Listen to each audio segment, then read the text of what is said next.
इस वक्त हमारे साथ मौजूद है राजा वड़िंग, पंजाब कांग्रेस के प्रधान।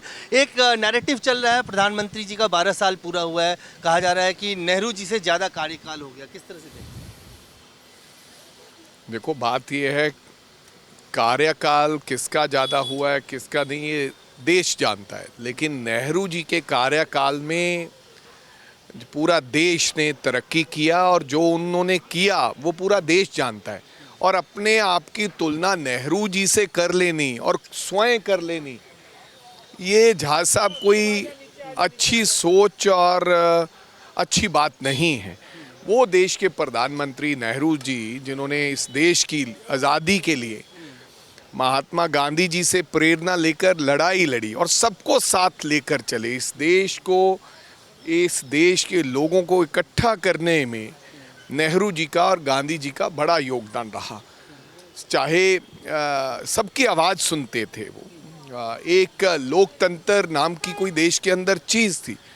अपने आप को इस प्रकार से तुलना करना, मेरे को लगता है नेहरू जी के आसपास भी कहीं मोदी जी टिकते नहीं हैं इस बार। ईडी पार्टी और चिट्टा पार्टी मिलके काम करेगी, गठबंधन की बात भगवंत मान भी अरविंद केजरीवाल कर रहे हैं।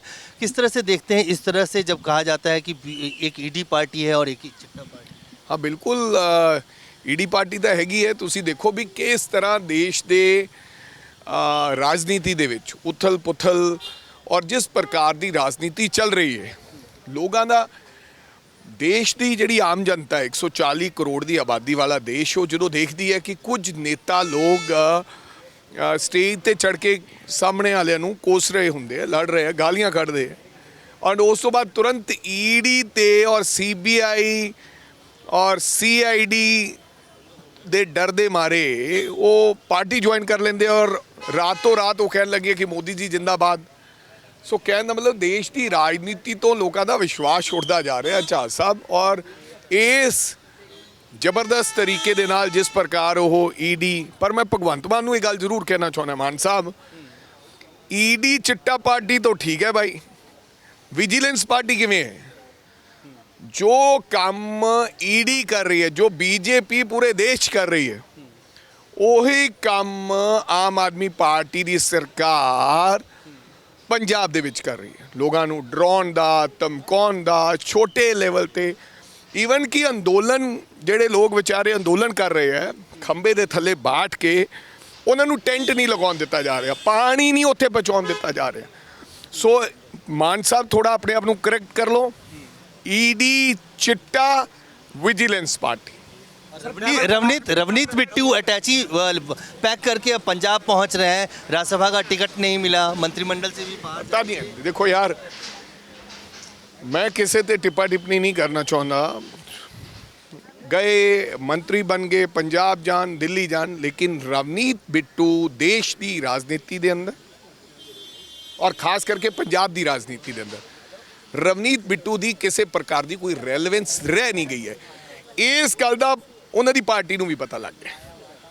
ये कांग्रेस पार्टी है, बहुत सारे लोगों को लगता है कि कांग्रेस पार्टी च रह के इन्होंने जो आनंद माणिया है वो किसी होर पार्टी च नहीं मान सकते। ये कांग्रेस पार्टी है जिन्ना लोगों के कुछ पल्ले नहीं सीगा, उन्होंने भी संभाल के इस पार्टी ने बड़ा कुछ दिता। जिन्हों के पल्ले कुछ नहीं है, हमेशा पार्टी तो लिया ही, लेकिन हुण उन्होंने पता लग रहा है कि इसे करके कुछ वड्डे लीडरां नूं कांग्रेस पार्टी की याद आ रही है कि कांग्रेस पार्टी तो बड़ी चंगी पार्टी सी।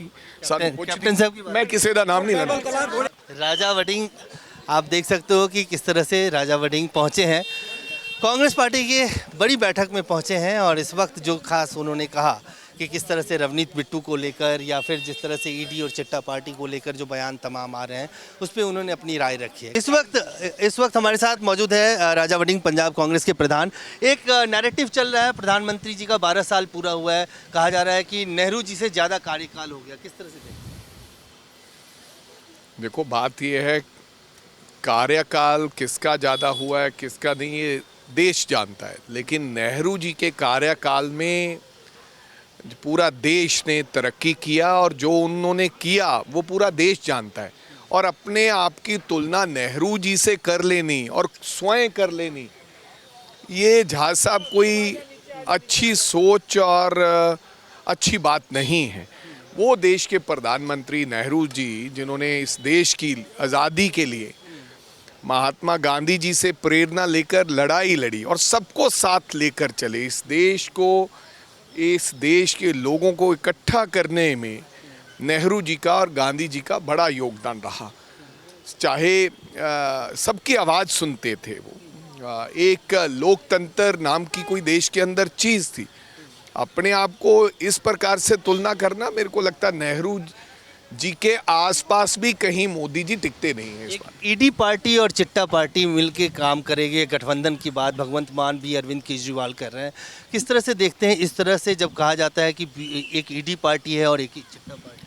हाँ बिल्कुल, ईडी पार्टी ਤਾਂ ਹੈਗੀ ਹੈ। ਤੁਸੀਂ ਦੇਖੋ ਵੀ ਕਿਸ ਤਰ੍ਹਾਂ ਦੇਸ਼ ਦੇ ਰਾਜਨੀਤੀ ਦੇ ਵਿੱਚ ਉਥਲ ਪੁਥਲ ਔਰ ਜਿਸ ਪ੍ਰਕਾਰ ਦੀ ਰਾਜਨੀਤੀ ਚੱਲ ਰਹੀ ਹੈ, ਲੋਕਾਂ ਦਾ ਦੇਸ਼ ਦੀ ਜਿਹੜੀ ਆਮ ਜਨਤਾ ਹੈ 140 ਕਰੋੜ ਦੀ ਆਬਾਦੀ ਵਾਲਾ ਦੇਸ਼, ਉਹ ਜਦੋਂ ਦੇਖਦੀ ਹੈ ਕਿ ਕੁਝ ਨੇਤਾ ਲੋਕ ਸਟੇਜ ਤੇ ਚੜ ਕੇ ਸਾਹਮਣੇ ਵਾਲਿਆਂ ਨੂੰ ਕੋਸ ਰਹੇ ਹੁੰਦੇ ਆ, ਲੜ ਰਹੇ ਆ, ਗਾਲੀਆਂ ਕੱਢਦੇ ਆ, ਔਰ ਉਸ ਤੋਂ ਬਾਅਦ ਤੁਰੰਤ ਈਡੀ ਤੇ ਔਰ ਸੀਬੀਆਈ ਔਰ ਸੀਆਈਡੀ ਦੇ ਡਰ ਦੇ ਮਾਰੇ ਉਹ ਪਾਰਟੀ ਜੁਆਇਨ ਕਰ ਲੈਂਦੇ ਔਰ ਰਾਤੋਂ ਰਾਤ ਉਹ ਕਹਿਣ ਲੱਗੇ ਕਿ ਮੋਦੀ ਜੀ ਜਿੰਦਾਬਾਦ। ਸੋ ਕਹਿਣ ਦਾ ਮਤਲਬ ਦੇਸ਼ ਦੀ ਰਾਜਨੀਤੀ ਤੋਂ ਲੋਕਾਂ ਦਾ ਵਿਸ਼ਵਾਸ ਉੱਠਦਾ ਜਾ ਰਿਹਾ ਝਾਜ ਸਾਹਿਬ, ਔਰ ਇਸ ਜ਼ਬਰਦਸਤ ਤਰੀਕੇ ਦੇ ਨਾਲ ਜਿਸ ਪ੍ਰਕਾਰ ਉਹ ਈਡੀ, ਪਰ ਮੈਂ ਭਗਵੰਤ ਮਾਨ ਨੂੰ ਇਹ ਗੱਲ ਜ਼ਰੂਰ ਕਹਿਣਾ ਚਾਹੁੰਦਾ, ਮਾਨ ਸਾਹਿਬ ਈਡੀ ਚਿੱਟਾ ਪਾਰਟੀ ਤੋਂ ਠੀਕ ਹੈ ਭਾਈ, ਵਿਜੀਲੈਂਸ ਪਾਰਟੀ ਕਿਵੇਂ ਹੈ? जो काम ईडी कर रही है, जो बीजेपी पूरे देश कर रही है, ਉਹੀ ਕੰਮ ਆਮ ਆਦਮੀ ਪਾਰਟੀ ਦੀ ਸਰਕਾਰ ਪੰਜਾਬ ਦੇ ਵਿੱਚ ਕਰ ਰਹੀ ਹੈ। ਲੋਕਾਂ ਨੂੰ ਡਰਾਉਣ ਦਾ, ਧਮਕਾਉਣ ਦਾ, ਛੋਟੇ ਲੈਵਲ ਤੇ ਈਵਨ ਕਿ ਅੰਦੋਲਨ, ਜਿਹੜੇ ਲੋਕ ਵਿਚਾਰੇ ਅੰਦੋਲਨ ਕਰ ਰਹੇ ਹੈ ਖੰਬੇ ਦੇ ਥੱਲੇ ਬਾਟ ਕੇ, ਉਹਨਾਂ ਨੂੰ ਟੈਂਟ ਨਹੀਂ ਲਗਾਉਣ ਦਿੱਤਾ ਜਾ ਰਿਹਾ, ਪਾਣੀ ਨਹੀਂ ਉੱਥੇ ਪਹੁੰਚਾਉਣ ਦਿੱਤਾ ਜਾ ਰਿਹਾ। ਸੋ ਮਾਨ ਸਾਹਿਬ ਥੋੜਾ ਆਪਣੇ ਆਪ ਨੂੰ ਕਰੈਕਟ ਕਰ ਲਓ। ईडी चिट्टा विजिलेंस पार्टी। रवनीत बिट्टू अटैची पैक करके अब पंजाब पहुंच रहे हैं, राज्यसभा का टिकट नहीं मिला, मंत्रिमंडल से भी बाहर। पता नहीं है, देखो यार मैं किसी से टिप्पा टिप्पणी नहीं करना चाहता, गए मंत्री बन गए, पंजाब जान, दिल्ली जान, लेकिन रवनीत बिट्टू देश की राजनीति के अंदर और खास करके पंजाब की राजनीति के अंदर ਰਵਨੀਤ ਬਿੱਟੂ ਦੀ ਕਿਸੇ ਪ੍ਰਕਾਰ ਦੀ ਕੋਈ ਰੈਲੇਵੈਂਸ ਰਹਿ ਨਹੀਂ ਗਈ ਹੈ। ਇਸ ਗੱਲ ਦਾ ਉਹਨਾਂ ਦੀ ਪਾਰਟੀ ਨੂੰ ਵੀ ਪਤਾ ਲੱਗ ਗਿਆ। ਇਹ ਕਾਂਗਰਸ ਪਾਰਟੀ ਹੈ। ਬਹੁਤ ਸਾਰੇ ਲੋਕਾਂ ਨੂੰ ਲੱਗਦਾ ਹੈ ਕਿ ਕਾਂਗਰਸ ਪਾਰਟੀ 'ਚ ਰਹਿ ਕੇ ਇਹਨਾਂ ਨੇ ਜੋ ਆਨੰਦ ਮਾਣਿਆ ਹੈ ਉਹ ਕਿਸੇ ਹੋਰ ਪਾਰਟੀ 'ਚ ਨਹੀਂ ਮਾਣ ਸਕਦੇ। ਇਹ ਕਾਂਗਰਸ ਪਾਰਟੀ ਹੈ ਜਿਨ੍ਹਾਂ ਲੋਕਾਂ ਦੇ ਕੁਝ ਪੱਲੇ ਨਹੀਂ ਸੀਗਾ, ਉਹਨਾਂ ਨੂੰ ਵੀ ਸੰਭਾਲ ਕੇ ਇਸ ਪਾਰਟੀ ਨੇ ਬੜਾ ਕੁਝ ਦਿੱਤਾ। ਜਿਨ੍ਹਾਂ ਦੇ ਪੱਲੇ ਕੁਝ ਨਹੀਂ ਹੈ ਹਮੇਸ਼ਾ ਪਾਰਟੀ ਤੋਂ ਲਿਆ ਹੀ, ਲੇਕਿਨ ਹੁਣ ਉਹਨਾਂ ਨੂੰ ਪਤਾ ਲੱਗ ਰਿਹਾ ਕਿ ਇਸੇ ਕਰਕੇ ਕੁਝ ਵੱਡੇ ਲੀਡਰਾਂ ਨੂੰ ਕਾਂਗਰਸ ਪਾਰਟੀ ਦੀ ਯਾਦ ਆ ਰਹੀ ਹੈ ਕਿ ਕਾਂਗਰਸ ਪਾਰਟੀ ਤਾਂ ਬੜੀ ਚੰਗੀ ਪਾਰਟੀ ਸੀ। मैं किसी का नाम नहीं लेना। राजा वड़िंग, आप देख सकते हो कि किस तरह से राजा वड़िंग पहुंचे हैं, कांग्रेस पार्टी के बड़ी बैठक में पहुंचे हैं और इस वक्त जो खास उन्होंने कहा कि किस तरह से रवनीत बिट्टू को लेकर या फिर जिस तरह से ईडी और चिट्टा पार्टी को लेकर जो बयान तमाम आ रहे हैं उस पर उन्होंने अपनी राय रखी है। कैमरामैन फिरोज के साथ अजय झादानी, सवेरा दिल्ली।